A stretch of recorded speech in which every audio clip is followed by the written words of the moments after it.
This breakfast షోకి తిరిగి స్వాగతం. ఎస్టెక్స్ నిఫ్టీ 7545 దగ్గర ఒక పాజిటివ్ ఓపెనింగ్ ఇండికేట్ చేస్తూ ట్రేడ్ అవుతోంది. తర్వాత కాలర్ లైన్ లో ఉన్నారు ప్రభాకర్ రావు హైదరాబాద్ నుంచి. హలో సార్, నమస్కారం సార్. నమస్తే అండి సార్, ఇప్పుడు యునైటెడ్ బ్యాంక్ ఆఫ్ ఇండియా 1000 కొనుక్కున్నా, 55 పడిపోయింది. ఇప్పుడు రేటు ఉంచుకోవచ్చా? తర్వాత ప్రెసెంట్ సిమెంట్ కూడా 70 కొన్నాము, అవి కూడా ఉంచుకోవచ్చా లాంగ్ టర్మ్ కోసం 6 months వరకు, లేకపోతే డిస్పోజ్ చేసామంటారా ఈ పరిస్థితులు? హలో, తప్పనిసరిగా ప్రెసెంట్ సిమెంట్స్ అయితే మీరు హోల్డ్ చేయండి. డెఫినెట్ గా రాబోయే రోజుల్లో మంచి ర్యాలీ కనిపిస్తోంది ఈ కౌంటర్ లో. అండ్ ఓవరాల్ గా సిమెంట్ సెక్టర్ సంబంధించి పాజిటివ్ అవుట్లుక్ ఉంది కాబట్టి, అండ్ ప్రెసెంట్ సిమెంట్ స్పెసిఫికల్లీ ఈ స్టాక్ మీద చాలా హోప్స్ ఉన్నాయి. బెటర్ గా పెర్ఫార్మ్ చేస్తున్న అంచనాలు కూడా ఉన్నాయి. బ్యాంక్ పరిస్థితి, యునైటెడ్ బ్యాంక్ ఆఫ్ ఇండియా ఈ ర్యాలీలో చూస్తే కనుక యునైటెడ్ బ్యాంక్ కరెక్ట్ గా 25 రూపీస్ నుంచి 55 రూపీస్ వరకు మోర్ దెన్ డబల్ అవడం జరిగింది. కాకపోతే మీరు కొంచెం హై ప్రైస్ లో తీసుకున్నారు. అలాగే లాస్ట్ 1 వీక్ గా చూస్తే కనుక 55 నుంచి 42, 43 వరకు ఒక వెర్టికల్ గా డౌన్వర్డ్ రియాక్షన్ మనం చూస్తాం. కానీ షార్ట్ టర్మ్ కరెక్షన్ అయితే పూర్తయినట్టు కనిపిస్తుంది. క్లోజర్ టు కరెంట్ రేట్ 40-42 లో సపోర్ట్ తీసుకుని ఇక్కడి నుంచి కన్సాలిడేషన్ అయ్యి ఆ తర్వాత మార్కెట్ ఏమాత్రం పాజిటివ్ గా ఉండి బ్యాంకింగ్ ర్యాలీ ఏమాత్రం వస్తే కనుక ఇక్కడి నుంచి రికవర్ అయ్యి మీ రేట్ కూడా ఈజీగా వచ్చే అవకాశం కనిపిస్తుంది. ఓవరాల్ గా టెక్నికల్ గా అవుట్లుక్ మంత్లీ చార్ట్ లో చూస్తే కనుక అవుట్లుక్ బులిష్ గానే కనిపిస్తుంది. లాస్ట్ 1 వీక్ ఒక స్వల్ప రియాక్షన్ చూస్తున్నాము. హోల్డ్ చేయండి, ప్రస్తుతానికి డెఫినెట్ గా హోల్డ్ చేయొచ్చు. రెండు కూడా ప్రస్తుతానికి హోల్డ్ చేయండి. మేబీ తర్వాత ర్యాలీలో మరొకసారి రివ్యూ చేసుకోవచ్చు ఈ డెసిషన్ ఎలా ఉంటుంది అనేది. ప్రస్తుతానికి అయితే హోల్డ్ చేయండి రెండు కంపెనీస్ కూడా. అంజన్ కుమార్ తర్వాత కాలర్. Hello sir. నమస్తే అండి, అడగండి సార్. నా దగ్గర డిష్ టీవీ ఎక్సైడ్ చేసిన సార్, అంటే కొన్నాను నేను. డిష్ టీవీ రెండోది ఏదన్నారు? 10 టీవీ ఎక్సైడ్ ఇండస్ట్రీస్ కొన్నాను సార్. స్టీల్ ఎక్స్చేంజ్ సార్, అది ఉంచమంటారా అమ్మమంటారా సార్? ఓకే, హోల్డ్ చేయొచ్చు ఈ రెండు కంపెనీస్. స్టీల్ ఎక్స్చేంజ్ అంటే మీరు కరెంట్ లెవెల్స్ లో మీరు స్టాక్ ని మీరు హోల్డ్ చేయడం అంటే ఇది చూసామంటే రీసెంట్ గా కొంత వోల్టాలిటీ ఉన్న స్టాక్ అండి. ఇది పెద్దగా నేనైతే ఫండమెంటల్స్ అంత స్ట్రాంగ్ గా లేవు కాబట్టి ఈ స్టాక్ ని బెటర్ ఏంటంటే మీరు ఎగ్జిట్ కమ్మని చెప్తాను. గత 6 నెలల్లో కూడా ఒకసారి మనం ఇది 100 రూపీస్ కి వచ్చి మళ్ళీ ఇమీడియట్ గా 40 రూపీస్ కి రావడం చూసామండి. కొంచెం operated driven stock steel exchange కాబట్టి ర్యాలీస్ లో బెటర్ ఏంటంటే ఎగ్జిట్ కమ్మని చెప్తాను. బట్ డిష్ టీవీ మాత్రం ఈ లెవెల్ నుంచి బ్రేక్అవుట్ కావట్లేదండి. ఈవెన్ నిఫ్టీ ఇంత బాగా పెరిగినా కూడా కొంచెం రిజల్ట్ పరంగా కొంచెం డౌన్ సైడ్ రావడం ఒక కారణం అని చెప్పొచ్చు. బట్ డిష్ టీవీని మాత్రం హోల్డ్ చేయండి. లాస్ట్ వీక్ మార్కెట్ వీక్ ఉన్నా కూడా కొంచెం అవుట్ పర్ఫార్మ్ చేసింది. 54-55 లెవెల్ దాటిందంటే మాత్రం 80 రూపీస్ దాకా పెరగచ్చు. హోల్డ్ చేయమని డిష్ టీవీని హోల్డ్ చేయండి. స్టీల్ ఎక్స్చేంజ్ మాత్రం ర్యాలీస్ లో ఎగ్జిట్ కమ్మని చెప్తారండి. తర్వాత కాలర్ లైన్ ఉన్నారు పాండు రంగారావు ఏలూరు నుంచి. హలో నమస్తే అండి. నమస్తే అండి, అడగండి. సిండికేట్ బ్యాంక్ ఈ రేట్లో కొనుక్కోవచ్చు సార్. సిండికేట్ బ్యాంక్ ఎంతకాలం హోల్డ్ చేస్తారు? 3 మాసాలు హోల్డ్ చేస్తాను. ఓన్లీ 3 months హోల్డింగ్ కోసం సిండికేట్ బ్యాంక్ ఎలా ఉంటుంది? బాగా రన్అప్ వచ్చిన తర్వాత ఈ మధ్య కొంచెం స్వల్ప రియాక్షన్ మనం చూస్తున్నామండి. 180 నుంచి 150, 152 వరకు కొంచెం తగ్గడే జరిగింది. మనం లాస్ట్ 1 month గా చూస్తే కనుక క్లోజర్ టు కరెంట్ రేటు 147, 150 దగ్గర స్ట్రాంగ్ సపోర్ట్ కనిపిస్తుంది. బ్యాంకింగ్ అవుట్లుక్ పాజిటివ్ గానే ఉంది. సిండికేట్ బ్యాంక్ అవుట్లుక్ కూడా పాజిటివ్ గానే ఉంది. టెక్నికల్ కూడా ఈ లెవెల్లో కొంచెం కరెక్షన్ ఆగి ఈ లెవెల్లో సపోర్ట్ తీసుకునే అవకాశం ఉంది. నా ఉద్దేశం షార్ట్ టర్మ్ మీడియం టర్మ్ అయితే కనుక 145, 150 రేట్ లో మీరు బై పొజిషన్ తీసుకోవచ్చు. ర్యాలీ వచ్చిందంటే కనుక రీసెంట్ హై అయిన 175 ఇంకోసారి టెస్ట్ చేసే అవకాశం ఉంది. బై చేయొచ్చు. సో కొనుక్కోమంటున్నారు సిండికేట్ బ్యాంక్ 140, 150 రేంజ్ లో. జాగ్రత్తగా కొనుక్కోండి. మేబీ షార్ట్ టర్మ్ అంటున్నారు కాబట్టి స్టాప్ లాస్ కూడా పెట్టుకునే ప్రయత్నం చేయండి. ఎంతో కొంత స్టాప్ లాస్ తో హోల్డ్ చేయండి. సంపత్ కరీంనగర్ నుంచి తర్వాత కాలర్. Hello sir. ఈ జేపీ పవర్ తర్వాత జిఎంఆర్ ఇన్ఫ్రా రెండు ఈ ప్రైస్ లో బై చేయొచ్చా? జేపీ పవర్, జిఎంఆర్ ఇన్ఫ్రా ఎంతకాలం కోసం అడుగుతున్నారు మీరు? ఇవి 1 year ఉంది. 1 year అవుట్లుక్ ఎలా ఉంటుంది? పవర్ సెక్టర్ చెందిన అవుట్లుక్ అంటే కొంచెం చెప్పడం కష్టమండి. బట్ 1 year లో రిఫార్మ్స్ అనేది రావచ్చు అనే ఉద్దేశంతో బాగా మనకి పవర్ స్టాక్స్ ఈ మధ్య కొంచెం వాల్యూమ్స్ తో పెరుగుతున్నాయి. మీరు బై చేయొచ్చండి. అయితే జేపీ పవర్ అంటే 22 రూపాయలు ఉంది కాబట్టి బాగా పెడుతుంది అనుకోకుండా దీనికన్నా మీకు టొరెంట్ పవర్ ఒకటి ఫండమెంటల్ చాలా స్ట్రాంగ్ ఉన్నాయండి. మీరు దీనికన్నా టొరెంట్ పవర్ నేను సజెస్ట్ చేస్తాను. ఇది కూడా ఇప్పుడు స్పెక్యులేటివ్ టైంలో కూడా ఇది కూడా పెరిగి జేపీ పవర్ కూడా పెరగచ్చు.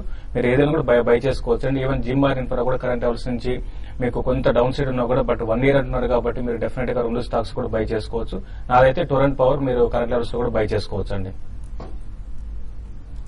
గోపీచంద్ అడుగుతున్నారు ఐఎఫ్సిఐ 6 నెలల కోసం తీసుకోవచ్చు ఈ రేట్ లో. ఐఎఫ్సిఐ చూస్తే కనుక ఓవరాల్ గా కొంచెం పాజిటివ్ గానే ఉంది. కాకపోతే ఈ మధ్య మనం 20 రూపాయల నుంచి 45, 48 రూపాయల వరకు స్ట్రాంగ్ రన్అప్ చూసి ఈ లెవెల్లో కొంచెం 38, 40 రూపీస్ మధ్యన కొంచెం కన్సాలిడేషన్ అవుతుంది. టెక్నికల్ గా పాజిటివ్ గానే కనిపిస్తుంది. నా ఉద్దేశం అయితే బై చేయొచ్చు, కానీ స్ట్రిక్ట్ గా ఒక 35 కింద స్టాప్ లాస్ పెట్టి హోల్డ్ చేయండి షార్ట్ టర్మ్ అయితే. దుర్గా ప్రసాద్ అడుగుతున్నారు ఐవీఆర్సీఎల్ ఆయన దగ్గర ఉన్నాయి ఆల్రెడీ, దీని నుంచి జిఎంఆర్ ఇన్ఫ్రాకి మారటం మంచిదా? రెండు కూడా హై బీటా స్టాక్స్ అండి, రెండు కూడా ప్రాబ్లమ్స్ లో ఉన్న అంటే హై డెట్ ఉన్న కంపెనీసే. బట్ రెండు కూడా మార్కెట్ పెరిగేటప్పుడు పెరిగితే మీరు ఉన్నదే హోల్డ్ చేయండి. ఆల్రెడీ ఐవీఆర్సీఎల్ హోల్డ్ చేయండి. ఇంకా మీరు బై చేయాలనుకుంటే మాత్రం జిఎంఆర్ బై చేయొచ్చు. అయితే ఐవీఆర్సీఎల్ కానీ జిఎంఆర్ కొంచెం బెటర్ పొజిషన్ లో ఉందండి. డెఫినెట్ గా మీరు ఐవీఆర్సీఎల్ నుంచి జిఎంఆర్ కి మారటమే మంచిదండి. ఎందుకంటే ఐవీఆర్సీఎల్ పరిస్థితి ఇంకా అగమ్యగోచరంగా ఉంది. స్టాక్స్ ఎందుకు పెరిగాయి అన్నది మనకు పక్కన పెడితే better management and better order book, better execution capabilities, ఇవన్నీ కూడా జిఎంఆర్ ఇన్ఫ్రాకి మనం ఓటు వేసేందుకు అనుకూలమైన అంశాలు. Transport corporation of India, Balmer lorry, ఈ రెండు హోల్డ్ చేస్తున్నారు పి శాస్త్రి. క్రూడ్ ప్రైస్ పెరుగుతుంది కాబట్టి ఎగ్జిట్ కావచ్చు ఈ రెండు స్టాక్స్ నుంచి.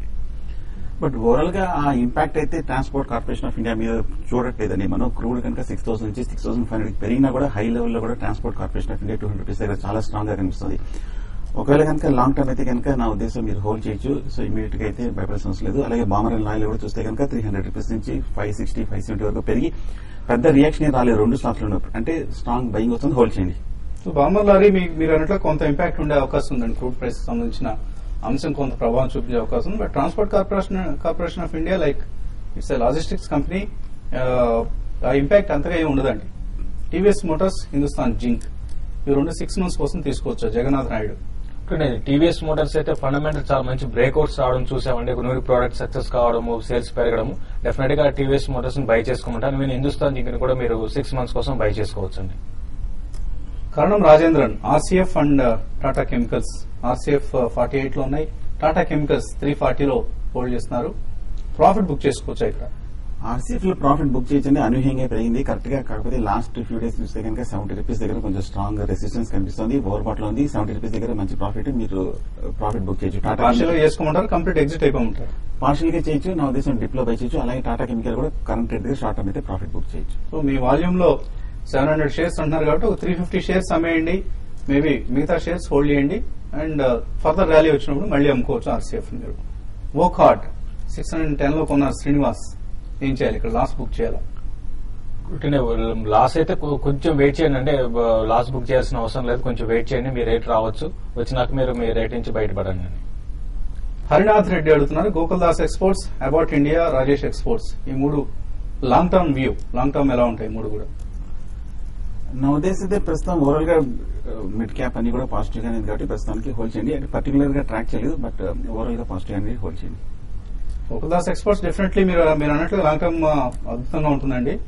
అండ్ అబౌట్ ఇండియా కూడా ఫండమెంటల్ చాలా స్ట్రాంగ్ కంపెనీ అండి, ఎంఎన్సీ కంపెనీ. డెఫినెట్ గా ఇది కూడా హోల్డ్ చేసి స్ట్రాంగ్ బ్రాండ్స్ ఉన్నాయండి ఈ కంపెనీ కూడా. కంది బండా రామ్మోహన్ రావు అడుగుతున్నారు హెచ్డిఐఎల్, ఆయన 94 లో కొన్న ట్రేడింగ్ కోసం హోల్డ్ ఆర్ ఎగ్జిట్? నేను లాస్ట్ వీక్ మనకి లాస్ట్ డోర్ 92 కూడా బ్రేక్ అయ్యి 90 లో క్లోజ్ అయిందండి. ఇంకా వీక్ కావచ్చు, 86, 84 దాకా రావచ్చు. మీరు అక్కడ వరకు నెక్స్ట్ సిరీస్ క్యారీ చేయగలిగితే మాత్రం మళ్ళీ రావచ్చు అండి. ఇప్పుడైతే కొంచెం వీక్ గానే ఉంటుందండి.